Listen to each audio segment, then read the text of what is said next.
నమస్తే, welcome to BRK health. Important question అడుగుతున్నాను sir మిమ్మల్ని. ఆల్కహాల్కి సంబంధించి ఆల్కహాల్లో ఒక అపోహ అనేది ఉంది. ఆల్కహాల్ రోజు తీసుకోవచ్చు అంటే బీరు ఖచ్చితంగా తీసుకుంటే హెల్దీగా ఉంటాం, మేము హెల్దీగా ఉంటారంటే అది చాలా మంచిదంట అని చెప్తున్నారు. అది నిజమే అంటారా అసలు? సో వాస్తవానికి ఇది పాతకాలం మాట. సో ఆల్కహాల్ ఆరిజిన్ మీరు తీసుకుంటే ఫస్ట్ ఆల్కహాల్ స్టార్ట్ అయింది ఎక్కడో న్యాచురల్ పద్ధతుల్లో వచ్చే ఆల్కహాల్. అదేంటి, గ్రేప్స్ నుంచో ఇంకో ఫ్రూట్ నుంచో తయారు చేసే ఆల్కహాల్. వాటిల్లో న్యూట్రిటివ్ వాల్యూస్ అప్పుడు ఉండేవి. సో అలా చూసుకుంటూ వస్తే కోస్తో బ్రాండింగ్ కూడా కాస్త అమౌంట్ ఆఫ్ న్యూట్రిటివ్ వాల్యూస్ ఉండేవి. అది కూడా పర్సన్ ఉన్న కండిషన్స్ అండ్ వెదర్ బట్టి. ఇప్పుడు చలి ప్రదేశంలో ఉన్నప్పుడు ఆల్కహాల్ వల్ల కాస్త బాడీలో వామ్నెస్ ఇస్తుంది, దాని ద్వారా ఈ రక్త ప్రసరణ అనేది బెటర్గా ఉంటుంది, గుండె మీద ఒత్తిడి తగ్గుద్ది. ఇలాంటివన్నీ కూడా చలి ప్రదేశాల్లో, అంటే చలి ప్రదేశం అంటే ఎక్కడ 20 degrees అలాంటి తక్కువ టెంపరేచర్స్ ఉన్న కండిషన్స్లో ఆల్కహాల్కి కాస్త హెల్త్ బెనిఫిట్స్ అప్పుడు ఉండేవి.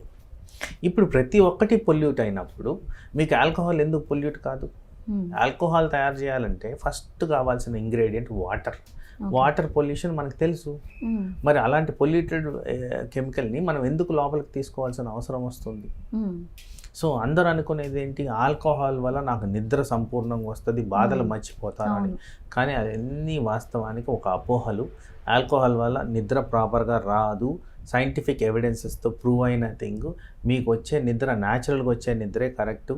రాని పక్షంలో డాక్టర్ని కలిసి మీరు వేరే విధంగా దానికి ట్రీట్మెంట్ తీసుకోవాల్సిన అవసరం ఉంటుంది. కానీ ఆల్కహాల్ ద్వారా నిద్ర వచ్చేది మాత్రం మీకు ఏ విధంగా పనికైతే రాదు. Okay sir. అలాగే రెగ్యులర్గా ఆల్కహాల్ని తీసుకోవడం వల్ల కూడా తరచూ బీపీ, షుగర్స్, హైపర్ టెన్షన్లకు కూడా లోనయ్యే అవకాశం ఉందా సార్? ఇది ఎస్టాబ్లిష్డ్ ఫ్యాక్ట్ అమ్మా. ఆల్కహాల్ ద్వారా బ్లడ్ ప్రెషర్ పెరుగుద్ది, అది ఎవిడెంట్. డయాబెటీస్ సరిగ్గా కంట్రోల్లో ఉండదు. లివర్ డిసీజ్, ఏదైతే ఫ్యాటీ లివర్ డిసీజ్ అంటున్నామో అది ఎక్కువగా ఉంటుంది. ఈ కాలంలో ఎక్కువగా చూస్తున్నాము. లివర్ ఫెయిల్యూర్స్ ఎక్కువగా చూస్తున్నాము.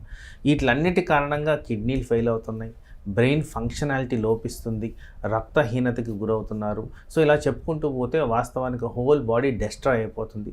సో ఆల్కహాల్ రిలేటెడ్ డిజీజ్ అనేది ఒక పెద్ద టాపిక్. దాంట్లో మనం గమనించుకుంటే వాస్తవానికి ప్రతి కణాన్ని ఎఫెక్ట్ చేసే విధంగా ఈ ఆల్కహాల్ పనిచేస్తుంది. కాబట్టి ఆల్కహాల్ తాగడం మంచిది కాదు. ఓకే. అలాగే ఆల్కహాల్కి సంబంధించి చెప్పారు.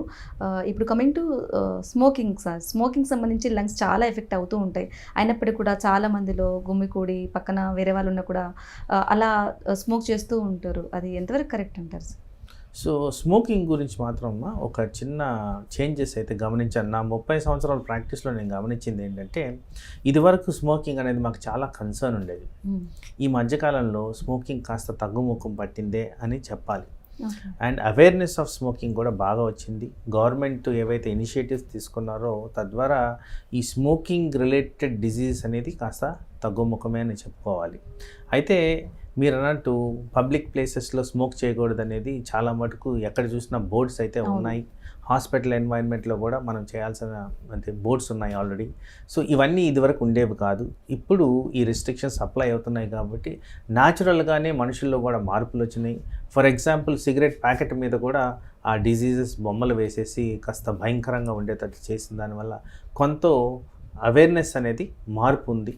దాని కారణంగా స్మోకింగ్ అనేది తగ్గుముఖం పట్టింది. కానీ ఇక్కడ మనం గమనించుకోవాల్సింది ఏంటంటే, ఎస్ మీరు చెప్పినట్టు కామన్ ప్లేసెస్లో ఎవరైతే స్మోక్ చేస్తారో ప్యాసివ్ స్మోకింగ్ అనేది ఒకటి వచ్చింది. వీటితో పాటు చాలా ఎక్కువగా ఎఫెక్ట్ అయింది పొల్యూషన్. ఎయిర్ పొల్యూషన్ అనేది బాగా ఎఫెక్ట్ అయింది. ఎయిర్ పొల్యూషన్ కారణంగా లంగ్ డిసీజెస్ ఎక్కువగా వస్తున్నాయి.